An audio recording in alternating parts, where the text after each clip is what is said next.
Holographic projection flickered to life, casting an ominous red glow across the assembled cadets. Commander Zelof's crystalline form refracted the light into 1,000 warning colors as she addressed the class.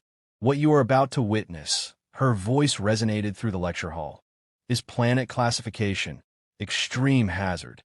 Study it well. You will never, under any circumstances, be deployed here. The simulation expanded, filling the room with a rotating sphere of blue and green, swirled with white. To the untrained eye, it might have seemed beautiful. Cadet Zix's membrane paled to a sickly yellow. Beside him, Cadet Thorne's antenna drooped in unconscious distress. Throughout the amphitheater, 43 cadets from 17 species shifted uncomfortably as the statistics scrolled past. Gravity, 1.0 standard, 98th percentile. Atmosphere pressure, crushing oxygen concentration, 21%, toxic, tectonic activity, extreme weather systems, catastrophic predator density. Critical note the oxygen levels, Zeloth continued. Prolonged exposure would corrode your cellular structures. The gravity alone would compress most of your spinal columns within hours. And the native life forms. A sound interrupted her. Soft, rhythmic, almost musical. Laughter. Every sensor, eye stalk, and thermal pit turned toward the back row, where Cadet Marcus Chen sat with his hand clamped over his mouth, shoulders shaking with suppressed mirth. Cadet Chen, Zelotha's voice sharpened. You find the prospect of millions of deaths amusing. Marcus stood, his face flushed, a human stress response Zeloth had learned to recognize. No, Commander. I apologize. It's just, he gestured at the hologram. That's Earth. That's my home. The silence that followed was absolute. Cycles later, Zix found himself strapped into an atmospheric descent pod, wondering how he'd been talked into this. You said Earth was beautiful. He chittered accusingly at Marcus, who was checking the pod's gravity compensators with practiced ease. I said it was home. Marcus corrected. You said you wanted proof. Thorne's antennae twitched nervously. The safety equipment better work, Chun. My insurance specifically excludes Deathworld visits. Relax. We're landing in New Zealand. It's one of the safer zones. One of the safer zones? The pod shuddered as it hit the thermosphere. Through the viewport, the planet grew from an abstract threat to a vivid reality. Marcus leaned forward, and Zix saw something unexpected in his human friend's expression. Longing. There, Marcus pointed. See those mountains? The Southern Alps. And that's the Tasman Sea. I grew up near that coastline. The descent was worse than Zix's worst simulations. The pod bucked and rolled through what Marcus cheerfully called light turbulence. When they finally landed in a green valley, Zix needed a full minute to convince his respiratory system to restart. Marcus was first out, inhaling deeply. A home. Zix extended a trembling limb from the pod, and immediately his exoskeleton creaked under the pressure. The gravity was crushing. Each movement felt like pushing through liquid metal. Ow! How do you function? He gasped. Marcus walked over, actually walked with casual ease, and offered a hand. You get used to it. Here, the compensator field extends about 2 meters. Stay close. Thorne emerged next, his flight membranes drooping uselessly in the dense air. This is insane. How did your species survive? We adapted. Marcus grinned. Come on. I want to show you something before the weather changes. Changes? Thorne's antennae whipped around. The weather is currently stable according to our sensors. Exactly. We got maybe 20 minutes. They followed Marcus through the valley, moving in a tight cluster around the gravity compensator. Zix noticed everything. The impossibly tall plants reaching toward the sky, the thick atmosphere that made every breath feel like drinking, the distant rumble that might have been either geological or meteorological threat. There, Marcus pointed. Zix saw only a massive, fur-covered creature with enormous claws and prominent fangs. His threat assessment protocols screamed warnings. Predator, get back to the... Marcus was walking toward it. Chun, no.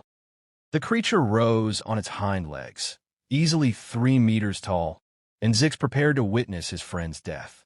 Then the monster made a sound, a deep rumbling from its chest, and Marcus laughed. "Hey girl, who's a good dog? Who's a good girl?" The creature's massive tail began to wag. Zix felt his reality breaking. "That's a dog. Bernese mountain dog, yeah. This is Sasha. She belongs to the rangers who work this valley." Marcus was scratching behind the beast's ears, which were larger than his hands. "Humans and dogs co-evolved. We domesticated wolves about 40,000 years ago. You domesticated apex predators? Technically, they probably domesticated us. It's complicated." Marcus looked up at the sky. "Storm's coming. We should head to the shelter." The western horizon had darkened to an ominous purple-black. Lightning flickered inside the cloud mass like a caged monster trying to break free. They rushed to a small structure built into the hillside. Inside, Marcus lit a fire, actually controlled combustion, which made Thorn's membranes flutter in alarm, and settled by a window. "Watch this," he said quietly. The storm hit like a hammer. Wind that could have stripped hull plating screamed past. Rain fell in sheets, so dense it seemed solid. Lightning cracked the sky with enough energy to power a small starship. Thunder shook the ground. Zix was terrified. Thorn had wrapped himself into a protective ball. Marcus was smiling. "Isn't it beautiful?" he said softly. "Beautiful? Beautiful." Zix's voice hit registers of disbelief. "It's trying to kill us." "No, it's just weather. A good storm, yeah, but nothing serious. See how the trees bend, but don't break? They've adapted to this. Watch the lightning. Every strike is feeding nitrogen into the soil. And the rain."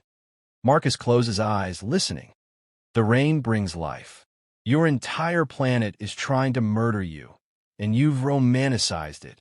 Marcus turned, and his expression was patient. "No, I've understood it. There's a difference." He stood, gesturing to the valley beyond the window. "Earth isn't trying to kill us. It doesn't care about us enough to try. It just is violent, beautiful, chaotic, nurturing, all at once. And yes, it's dangerous. Earthquakes, hurricanes, volcanoes, floods, droughts, predators, diseases, parasites, we've faced all of it.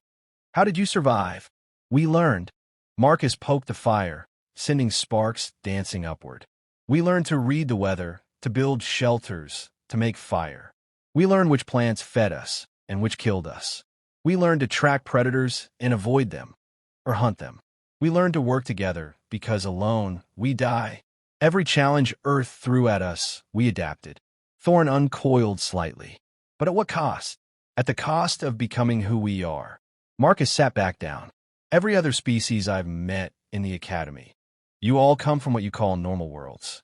Stable climates, manageable gravity, fewer predators.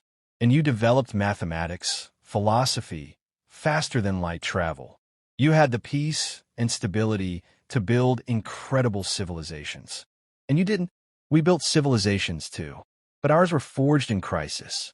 We learned to innovate or die, to adapt or perish, to find solutions when there shouldn't be any solutions."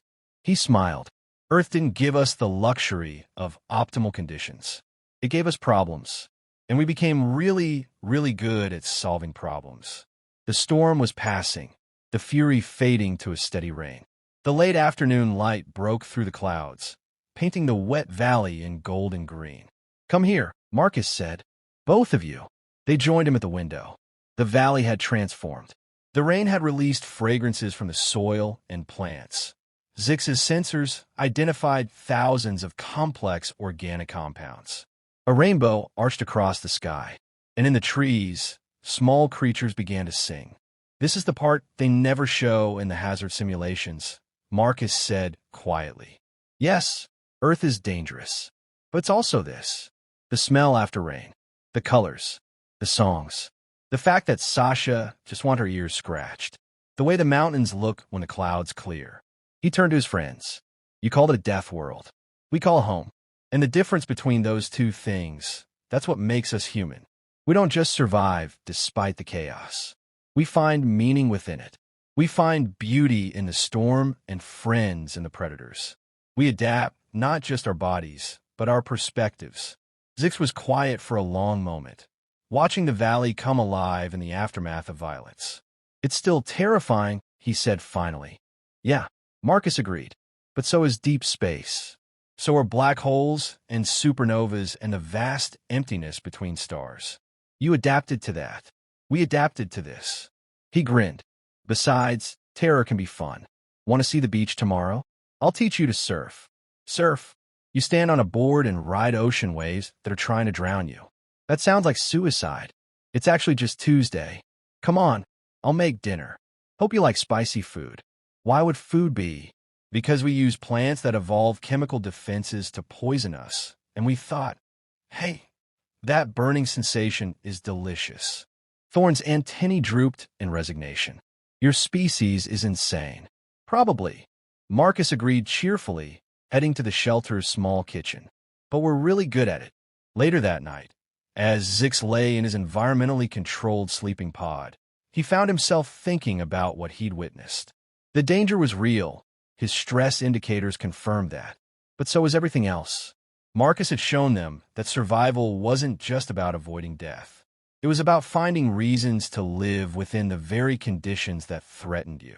About seeing opportunity in adversity. About laughing at storms because you'd weathered worse and knew you'd weather more. It was, Zix realized, a kind of power. Not physical strength or advanced technology, but something more fundamental. The unshakable conviction that whatever came, you'd find a way through it. Maybe even enjoy the journey. From the next room, he heard Marcus humming, some human melody, probably ancient. Outside, nocturnal creatures called to each other. Rain pattered against the roof. And despite everything, Zix felt himself relaxing. Perhaps Deathworlds weren't so bad after all. At least, not when you had a human to guide you through them.